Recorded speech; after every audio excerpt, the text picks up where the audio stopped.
রমজানে হারিয়ে যাওয়া এমন কিছু আমলের কথা বলুন যা অধিক ফজিলতপূর্ণ আমল, কিন্তু তা অনেকেই জানে না বা আমল করে না। 4টি আমলের কথা বলতে পারি। 4টি আমল আমরা অনেকেই গুরুত্ব দেই না, অথচ সে আমলগুলো আমাদের পুরো রমাদানকে সম্পূর্ণ সার্থক করে দিতে পারে, অর্থবহ করে দিতে পারে, রমজান সাকসেস করে দিতে পারে।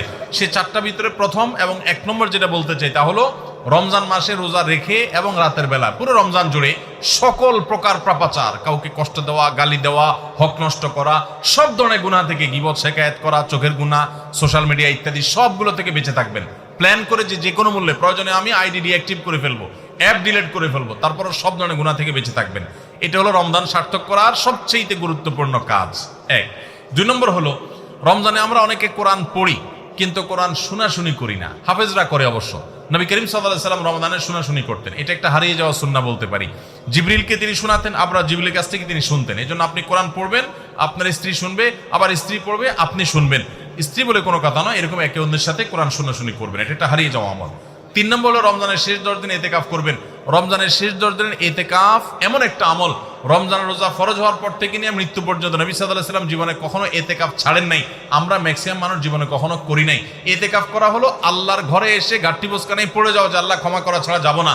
ইতিকাফ করা যদি মসজিদে ঘুমায়ও থাকে, ইতিকাফ করাটাই যেহেতু একটা স্বতন্ত্র ইবাদত, সো তার ইতিকাফ করার মাধ্যমে লাইলাতুল কদর তিনি অটোমেটিক পাবেন ইনশাআল্লাহ।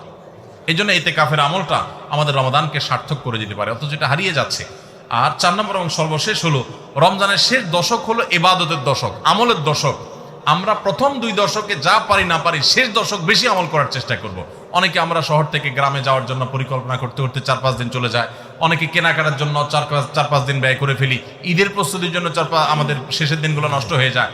এগুলো না করে আল্লাহর ওয়াস্তে শেষ দশককে ইবাদতের জন্য রিজার্ভ করে ফেলি, গোটা ফ্যামিলি সহ ইবাদত বন্দেগী করি, রমজানটাকে আমরা উপভোগ করতে পারবো ইনশাআল্লাহ। এটা আমাদের জন্য তৃপ্তির রমাদান হবে। আল্লাহ আমাদেরকে তৌফিক দান করুন। তাহলে 4টি আমলের কথা বলেছি, সকল প্রকার গুনাহ থেকে বেঁচে থাকা, কোরআন শোনাশুনি করা, ইতিকাফ করা এবং রমজানের শেষ দশক বিশেষভাবে ইবাদতের পরে যত্নশীল হওয়া, শেষ দশকে সকল ব্যস্ততা কমায় দেওয়া। এই 4টি জিনিস আমাদের রমাদানকে সার্থক করতে পারে ইনশাআল্লাহ তাআলা।